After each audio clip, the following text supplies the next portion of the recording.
Hello guys, welcome again to Jupiter classes. आज हमारा topic रहेगा डिमांड। ठीक है, आपके एफडब्ल्यू एग्ज़ाम के लिए तो काफ़ी ज़्यादा इंपॉर्टेंट टॉपिक है। क्वेश्चंस बन सकते हैं इस टॉपिक से, तो मैं तो यही सजेस्ट करूँगा कि वीडियो को लास्ट तक देखिए। ठीक है, और साथ ही में अगर आप चैनल पे नए हैं तो चैनल को सब्सक्राइब कीजिए। और इसके अलावा एक और चीज़ कि अगर आपने अब तक हमारा ऐप जो है डाउनलोड नहीं किया तो उसको भी डाउनलोड कीजिए, क्योंकि हमने रिसेंटली वहाँ पर क्या है कि आपके एफडब्ल्यू एग्ज़ाम के लिए इकोनॉमिक्स की ई बुक लॉन्च करी है, तो आप इसे वहाँ से जाकर के परचेज़ कर सकते हैं। लिंक जो है आपको डिस्क्रिप्शन बॉक्स में मिल जाएगा। तो आज का टॉपिक हम स्टार्ट करते हैं। तो डिमांड डिमांड से आपकी क्या मुराद है, डिमांड से आप क्या समझते हैं, क्या परिभाषा आप इसकी दे सकते हैं। तो डिमांड आप कहेंगे कि किसी चीज़ की डिज़ायर रखना, किसी चीज़ की लॉन्गिंग या विश रखना। ठीक है, ये कहेंगे आप डिमांड के बारे में। ठीक है, कोई चीज़ तलब करना। ठीक है, किसी चीज़ की तलब रखना, it is demand. But economics में डिमांड का अलग ही कंसेप्ट है, डिमांड का अलग ही मतलब है। ठीक है, जैसे कि मैंने कहा ना डिज़ायर, जैसे मैं डिज़ायर रखता हूँ कि मैं चांद पे जाऊँ, मैं डिज़ायर रखता हूँ मैं चांद पे जाऊँ, ये मेरी चाहत है, मेरी ख्वाहिश है। ठीक है, और आम भाषा में अगर ले पर्सन कंसेप्ट में बोलूँ तो ये मेरी डिमांड है कि मैं चांद पे जाना चाहता हूँ, लेकिन मेरी औकात भी होनी चाहिए ना चांद पे जाने की।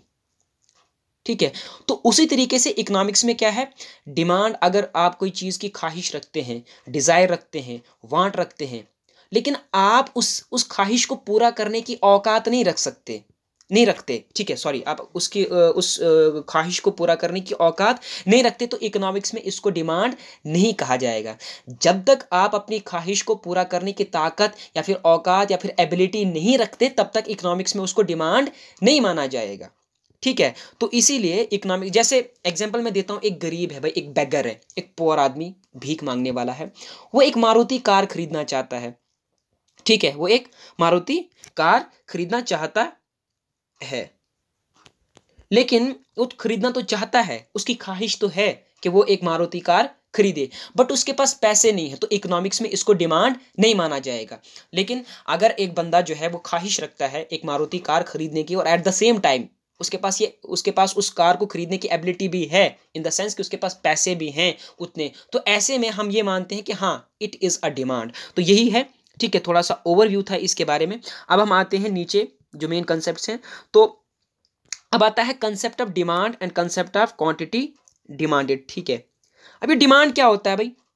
तो डिमांड, अगर इकोनॉमिक्स में डिफाइन करेंगे हम डिमांड को, तो demand is the quantity of goods that consumer are willing and able to purchase at various levels of prices. तो वेरियस लेवल्स ऑफ प्राइजेस पर गुड्स एंड सर्विसेज की जो क्वांटिटी खरीदना चाहता है एक इंडिविजुअल, उसको आप कहते हैं डिमांड। देखिए, डिमांड काफ़ी चीज़ों पे निर्भर करती है, जैसे कि आपकी इनकम है। ठीक है, आप उस गुड की प्राइस है जिस गुड को आप खरीदना चाहते हैं। ठीक है, और प्राइस ऑफ रिलेटेड गुड्स है। ठीक है, उसके बाद आपका टेस्ट एंड प्रेफरेंस है। उसके बाद उसके बाद आपकी फ्यूचर स्पेकुलेशंस। ठीक है, यानी कि फ्यूचर के बारे में आप क्या राय रखते हैं। अगर फ्यूचर में प्राइसेस बढ़ेंगे तो आपकी आज की डिमांड जो है वो ज़्यादा रहेगी, और फ्यूचर में अगर प्राइसेस कम होने की के चांसेस है तो आज की डिमांड आपकी कम रहेगी।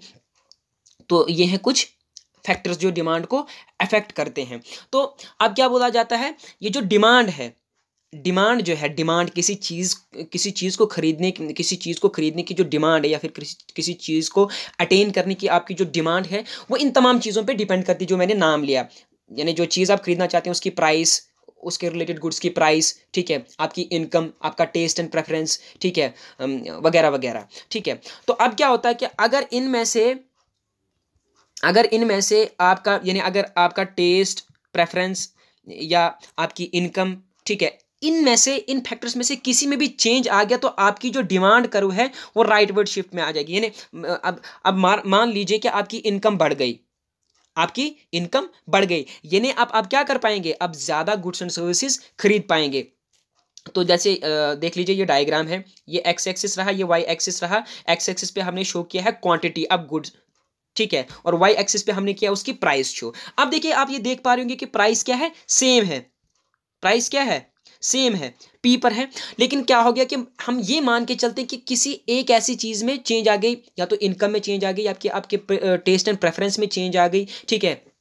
यानी मान लीजिए कि आपकी इनकम बढ़ गई, आप ज़्यादा से ज़्यादा चीज़ें खरीदने के अहल हो गए हैं, काबिल हो गए, तो ऐसे में क्या होगा कि आपकी डिमांड जो है वो शिफ्ट करेगी। वो इसलिए शिफ्ट करेगी क्योंकि गिवन लेवल ऑफ प्राइस पे अब आप पहले से ज़्यादा डिमांड करेंगे। अगर आप पहले P1 पे, अगर आप पहले पी प्राइस, मान लीजिए पी प्राइस से पहला, ठीक है, आप यहाँ पर डिमांड करते थे क्यों, ठीक है, लेकिन इनकम बढ़ने की वजह से आपकी जो डिमांड बढ़ गई है और आप Q1 डिमांड करने लग गए हैं, लेकिन प्राइस सेम है, प्राइस सेम है, तो ऐसे में हमारी डिमांड करो क्या है, शिफ्ट हो गई है। ठीक ठीक है, शिफ्ट हो गई है, राइट वर्ड शिफ्ट आ गया है, ठीक है।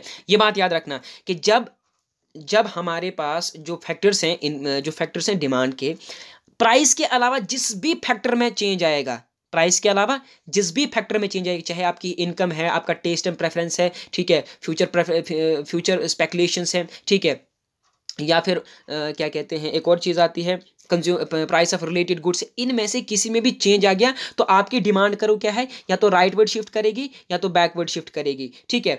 तो बैकवर्ड शिफ्ट उस वक्त करेगी अगर मान लीजिए आपकी इनकम कम हो गई तो आप बैकवर्ड शिफ्ट होंगे, आपकी इनकम बढ़ गई तो राइटवर्ड शिफ्ट आ जाएगा। इसके अलावा अगर आपका टेस्ट एंड प्रेफरेंस किसी चीज़ के लिए बढ़ गया, ठीक है, तो अगर टेस्ट बढ़ गया, प्रेफरेंस बढ़ गया, तो आपकी चाहत उसके लिए बढ़ जाएगी। फिर डिपेंड नहीं करता कि उस चीज़ की प्राइस कितनी है, आप उसे ज़्यादा से ज़्यादा अटेन करने की कोशिश करेंगे।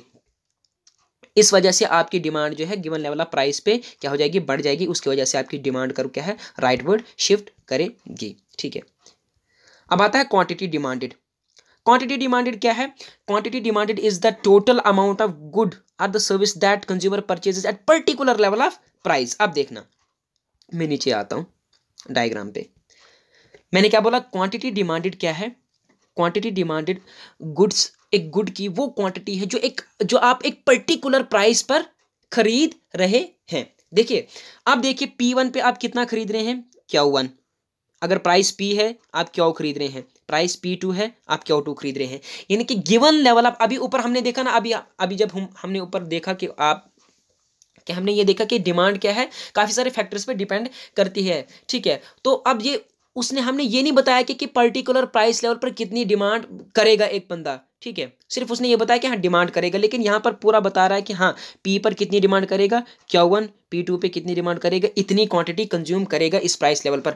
अब क्या है, ऊपर हमने पढ़ा शिफ्ट के बारे में, यानी अगर प्राइसेस, जैसे मैंने बताया ना यार, डिमांड के काफ़ी सारे फैक्टर्स हैं, जैसे प्राइस है, ठीक है, प्राइस ऑफ रिलेटेड गुड्स है, इनकम ऑफ द कंज्यूमर है, उसके बाद taste and preference of the consumer है, एडवर्टीजमेंट है, ठीक है, एडवर्टीजमेंट भी डिमांड को काफ़ी ज़्यादा हद तक मुतासिर करती है, समझ आ गई। अगर एडवर्टीजमेंट किसी कोई कंपनी है और उसने एडवर्टीजमेंट नहीं दिया तो जाहिर सी बात है भाई, जो कंज्यूमर हैं उनको उसके गुड्स का पता ही नहीं होगा, तो वो डिमांड ही नहीं करेंगे। लेकिन अगर उसने एडवर्टीजमेंट पे, ऐड पे ज़्यादा खर्चा किया, टीवी चैनलों पर ऐड आई, लोगों को वाकिफ़ किया कि हाँ हमने एक पर्टिकुलर प्रोडक्ट बनाया है, तो जाहिर सी बात है लोग जब खरीदने जाएंगे तो दुकानदार से उसकी तलब करेंगे कि हाँ हमें पर्टिकुलर गुड दे दे, समझ आ गई।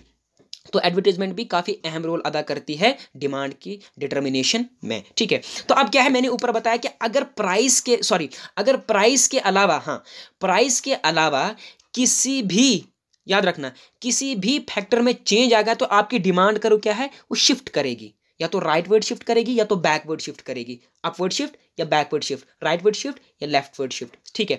लेकिन अगर बाकी सारी चीज़ें क्या है, बाकी सारी चीज़ें जो भी हैं, मतलब बाकी सारे फैक्टर्स अगर कांस्टेंट रहे, उनमें कोई चीज़ चेंज ना आए, लेकिन प्राइस जो है चेंज होगा, तो ऐसे में आपकी डिमांड करो शिफ्ट नहीं होगी, बल्कि आप डिमांड करो पर ही क्या करेंगे, मूव करेंगे, आप डाउनवर्ड या अपवर्ड मूव करेंगे। अब देखिए कैसे क्या होगा।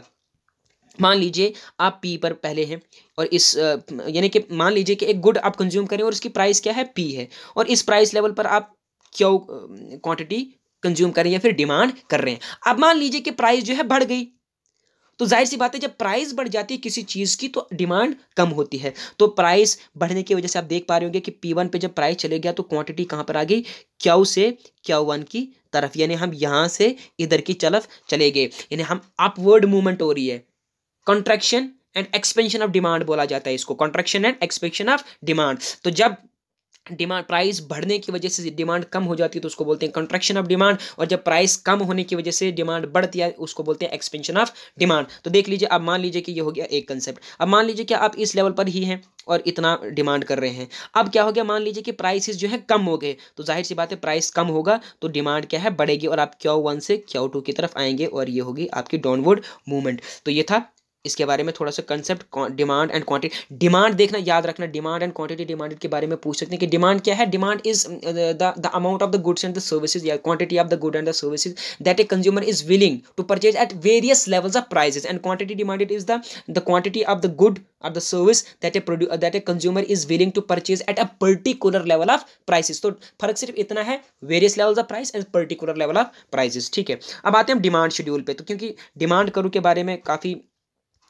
सवाल बन सकते हैं आपकी इसमें, आपके जो एग्जाम आने वाले हैं। ठीक है, तो हम डिमांड शेड्यूल पे आते हैं। तो डिमांड शेड्यूल सिंपल सी क्या है, डिमांड शेड्यूल एक टेबल है जो प्राइस और क्वांटिटी डिमांडेड के बीच में रिलेशनशिप शो करता है। ठीक है, अब देख लीजिए, यहाँ पे हमने जो है एक डिमांड शेड्यूल बनाया भी है। ये रहा आपका एक, तो एक साइड पे हमने प्राइस शो की है। मान लीजिए एक कोई चीज़ है, ठीक है, और उसकी प्राइस और साथ में उस प्राइस पे आप कितना खरीद रहे हैं वो दिया हुआ है इस टेबल में। मान लीजिए कि 60 है प्राइस, और 60 पे आप एक पर्टिकुलर चीज़ की कितने यूनिट्स कंज्यूम कर रहे हैं, 50 यूनिट्स कंज्यूम कर रही है। यानी कि 60 जब प्राइस है तो आप इसके 50 यूनिट्स खरीद रहे हैं। ठीक है, 5 यूनिट्स खरीद रहे हैं।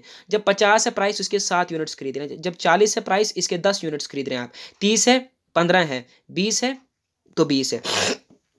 अभी आप देख पा रहे होंगे कि जब प्राइस 60 था तो आप सिर्फ पाँच ही यूनिट्स डिमांड कर रहे थे, 5 ही यूनिट्स कंज्यूम कर रहे थे। लेकिन आप देख पा रहे होंगे कि जब 20 है प्राइस, यानी बहुत कम है, तो आप 20 यूनिट्स डिमांड कर रहे हैं, यानी 5 से आप 20 पर आ गए, यानी 15 यूनिट्स का इजाफा हुआ। इससे ये साबित होता है, क्या साबित होता है कि जब किसी चीज़ की प्राइस बढ़ती है तो उसकी डिमांड कम होती है, और उसकी अगर उस चीज़ की प्राइस जो है कम होती है तो उसकी डिमांड बढ़ती है। इस वजह से देख लिए, ये है ना सारे के कॉम्बिनेशन, जब हमने इनको यहाँ पर ड्रॉ किया, ठीक है, ये रहा आपका ए कॉम्बिनेशन, ये बी सी डी एंड ई। जब हमने इनको क्या किया, ज्वाइन किया, तो हमारे पास डिमांड कर्व निकल करके आई है विच इज डाउनवर्ड स्लोपिंग। वो डाउनवर्ड स्लोपिंग इसलिए है क्योंकि डिमांड कर्व, यहाँ पे पूछा जा सकता है आपसे सवाल कि भाई आप हमें बताइए कि डिमांड कर्व जो है वो डाउनवर्ड स्लोपिंग क्यों होती है। तो because of inverse relationship between price and quantity demanded. Inverse relationship between quantity of a good and the price of that particular good. यानी क्या है कि अगर उस इनवर्स रिलेशनशिप का मतलब ये है कि प्राइस बढ़ेगी, डिमांड कम होगी, समझ आ गई, तो प्राइस घटेगी, डिमांड बढ़ेगी। भाई ये तो कॉमन बात है ना, आपने रियल लाइफ में भी तो देखा होगा, जिस चीज़ की कीमत कम होती है तो हम उसे ज़्यादा से ज़्यादा कंज्यूम करने की कोशिश करते हैं, है ना, और जिस चीज़ की कीमत ज़्यादा होती है तो जाहिर सी बात है हमारे पास इतनी औकात नहीं होती कि हम उसे ज़्यादा तादाद में खरीद सके। तो इस वजह से डिमांड करो आपकी जो है वो डाउनवर्ड स्लोपिंग होती है। देखिए यहाँ पे हम एक्स एक्सिस पे हम क्वांटिटी डिमांडेड शो करते हैं, वाई एक्सिस पे प्राइस शो करते हैं। तो प्राइस जब प्राइस 60 था, इसके 5 यूनिट्स कंज्यूम कर रहा था बंदा। प्राइस 20 है तो इसके 20 यूनिट्स कंज्यूम कर रहा है बंदा। तो इस वजह से डाउनवर्ड स्लोपिंग करो निकल करके आती है। आप इसको डिमांड करो भी कहते हैं और डिमांड करो ही कहते हैं। अब मैं फैक्टर्स के बारे में, जो अभी मैं ऊपर जिक्र कर रहा था फैक्टर्स, तो वो क्या फैक्टर्स थे, आप तो कंफ्यूज ही हो गए होंगे कि ये किन फैक्टर्स की बात कर रहा है। तो आप देखिए, मैं उन फैक्टर्स के बारे में आपको बताता हूँ। मतलब कि फैक्टर्स आप उन चीज़ों को कहेंगे जिनसे डिमांड डिटरमाइन होती है। भाई आप कोई चीज़ खरीदना चाहते हैं, आप मोबाइल खरीदना चाहते हैं, ठीक है, तो जाहिर सी बात है काफ़ी सारे फैक्टर्स की वजह से आप उस मोबाइल को खरीदना चाहते हैं, ठीक है। या जब आप कोई मोबाइल खरीदते हैं तो आप कोई पर्टिकुलर मोबाइल खरीद के आते हैं कि या दुकानदार कोई भी दिखा दे तो आप उठा कर लाएं, नहीं, आप उसे कहते हैं कि हाँ फलानी मोबाइल दिखा मुझे, फला मोबाइल फला कंपनी का, हाँ ये वगैरह वगैरह, है ना, बताते हैं ना आप। तो ये क्या है, एक तो प्राइस उस चीज़ की, दूसरा प्रेफरेंस, आपकी प्रेफरेंस उसके लिए ज़्यादा है, और वो प्रेफरेंस काफ़ी सारी चीज़ों पे डिपेंड करती है। टेस्ट, एडवर्टीजमेंट, या देखिए टीवी पर ही आज बड़ी एडवर्टीजमेंट आती है मोबाइलों के बारे में, वीवो, ओप्पो, पता नहीं कौन से आते हैं ना। तो अब मैं सीधा लिए चलता हूँ आपको यार फैक्टर्स ऑफ डिमांड, ठीक है, कि किन किन फैक्टर्स की वजह से हमारी डिमांड अफेक्ट होती है। तो सबसे पहले price of the given good. Price of the given good, अगर ये सिर्फ आपने इतना ही जहन में रखना है कि अगर किसी चीज़ की प्राइस क्या है, ज़्यादा है, तो उसकी डिमांड कम होगी, और अगर किसी चीज़ की प्राइस कम है तो उसकी डिमांड ज़्यादा होगी। एक, यानी कि price of the given commodity. तो सबसे पहला फैक्टर जो एक चीज़ की डिमांड को अफेक्ट करता है वो है उस चीज़ की प्राइस। ठीक है, उस चीज़ की, अगर उस चीज़ की प्राइस कम होगी डिमांड ज़्यादा होगी, प्राइस ज़्यादा होगी डिमांड कम होगी। अब आ गया प्राइस ऑफ रिलेटेड गुड्स। तो ये बहुत ही ज़्यादा इंपॉर्टेंट कंसेप्ट है, प्राइस ऑफ रिलेटेड गुड्स। तो पहले मैं आपको बता दूं कि रिलेटेड गुड्स दो तरीके के होते हैं, सब्सटीट्यूट गुड्स और कंप्लीमेंट्री गुड्स। सब्सटीट्यूट गुड्स आप उन गुड्स को कहते हैं जो आप एक दूसरे की जगह पर इस्तेमाल कर सकते हैं। समझ आ गई? सब्सटीट्यूट गुड्स आप उन गुड्स को कहते हैं जिनको आप एक दूसरे की जगह पर इस्तेमाल कर सकते हैं। जैसे tea and coffee, they are substitute of each other. अगर आपके पास टी नहीं है तो आप कॉफ़ी से काम चला सकते हैं, अगर आपके पास कॉफ़ी नहीं है तो आप टी से काम चला सकते हैं। They are substitute of each other, they are very close substitute of each other. तो अब मैं बता रहा था आपसे कि प्राइस ऑफ रिलेटेड गुड किस तरीके से एक गुड की डिमांड को अफेक्ट करता है। तो मान लीजिए, अभी मैंने एग्जांपल दिया आपको कि मान लीजिए कि भाई आपके पास क्या है, टी एंड कॉफी है, दो गुड्स हैं आपके पास। ठीक है, तो मान लीजिए कि टी की प्राइस क्या है, बढ़ गई। अगर टी की प्राइस बढ़ गई तो कॉफी की डिमांड क्या है, बढ़ जाएगी। वो इस वजह से क्योंकि टी क्या हो गई, अब कॉफी के मुकाबले में महंगी हो गई। तो जाहिर सी बात है, जो पहले चाय पीते थे वो चाय पीना छोड़ देंगे और किसकी तरफ मतवजा हो जाएंगे, कॉफी की तरफ। यानी चाय के प्राइसेस कम होने की वजह से कॉफी की डिमांड बढ़ गई। इसके बरक्स मान लीजिए कि अगर चाय की कीमत कम हो गई और कॉफी की कीमत जितनी थी उतनी ही रही, कांस्टेंट रही, नो चेंज, चाय की कीमत कम हो गई, तो अब कॉफ़ी जो है वो चाय के मुकाबले में थोड़ी सी महंगी हो गई। तो जो कॉफ़ी पीते थे वो कॉफ़ी नहीं पियेंगे, कॉफ़ी को तर्क करेंगे और चाय की तरफ मतवजा हो जाएंगे, यानी कि चाय को प्रेफरेंस देंगे। वो किस वजह से, चाय की प्राइसेज जो है कम होने की वजह से। तो ये था आपका सब्सटीट्यूट गुड का कंसेप्ट। अब आते हैं कंप्लीमेंट्री गुड्स। कंप्लीमेंट्री गुड्स में बिल्कुल उल्टा होता है। कंप्लीमेंट्री गुड्स, सबसे पहले मैं ये बता दूं कि कंप्लीमेंट्री गुड्स क्या होता है। कंप्लीमेंट्री गुड्स आप उन गुड्स को कहते हैं जो एक दूसरे के बिना इस्तेमाल नहीं किए जा सकते, जैसे गाड़ी और पेट्रोल। ठीक है, आप पेट्रोल के बिना गाड़ी नहीं चला सकते। तो ये बात है कि अगर पेट्रोल के दाम जो है वो बढ़ जाएंगे, पेट्रोल के दाम जो है बढ़ जाएंगे, तो इससे हमारी गाड़ियों की डिमांड क्या है, काफ़ी ज़्यादा मुतासिर होगी। वो इस वजह से क्योंकि भाई तेल महंगा हो रहा, तो कुछ लोग क्या बताएंगे, तेल महंगा हो रहा तो जाहिर सी बात है उन्होंने तेल किस लिए लाना था, गाड़ी में डालने के लिए, तो वो गाड़ी की डिमांड भी नहीं करेंगे। तो तेल के प्राइसेस, पेट्रोल के प्राइसेस बढ़ने की वजह से देखिए गाड़ी की डिमांड भी क्या हो गई, अफेक्ट हो गई। तो ये है कंप्लीमेंट्री गुड्स का कंसेप्ट। तो याद रखना, सब्सटीट्यूट और कंप्लीमेंट्री गुड्स में, कि सब्सटीट्यूट में क्या होता है, एक गुड के प्राइस, सब्सटीट्यूट दो गुड्स हैं टी एंड कॉफ़ी, तो एक गुड में अगर प्राइस जो है गिर जाते हैं तो दूसरे गुड की डिमांड बढ़ जाएगी। समझ आ गया? कंप्लीमेंट्री गुड्स में बिल्कुल उल्टा होता है, अगर एक गुड के प्राइसेस जो हैं कम बढ़ गए तो दूसरे गुड की डिमांड जो है, मतलब कि जिस चीज़ की प्राइसेस बढ़े हैं उसकी डिमांड तो कम होगी ही होगी, बट साथ में वो दूसरी चीज़ की डिमांड को भी कम करेगी, और एग्जाम्पल मैं दे चुका हूँ। ठीक है, तो ये था आपका। अब आते हैं हम नेटवर्क एक्सटर्नैलिटीज। अब क्या होता है ना, ये तो मैंने बता दिया अभी आपको कि डिमांड क्या है, प्राइस आप पर्टिकुलर गुड या प्राइस ऑफ रिलेटेड गुड से अफेक्टेड होती है। लेकिन एक और चीज़ आती है नेटवर्क एक्सटर्नैलिटीज़ का कंसेप्ट है इकोनॉमिक्स में, याद रखना। नेटवर्क एक्सटर्नैलिटीज़ इस चीज़ को एक्सप्लेन करती है कि एक इंडिविजुअल की डिमांड जो है it is interdependent. How it is interdependent, यानी कि एक चीज़ के लिए आपकी जो डिमांड है वो किसी दूसरे बंदे की डिमांड से आप कर रहे हैं। मैं समझाता हूँ आपको। मान लीजिए कि आपने क्या है, टेलीफोन खरीदा, आपने क्या करा, टेलीफोन खरीदा, लेकिन आपके रिश्तेदारों में किसी के पास भी टेलीफोन नहीं है, तो क्या वो टेलीफोन आपके लिए काम की चीज़ है?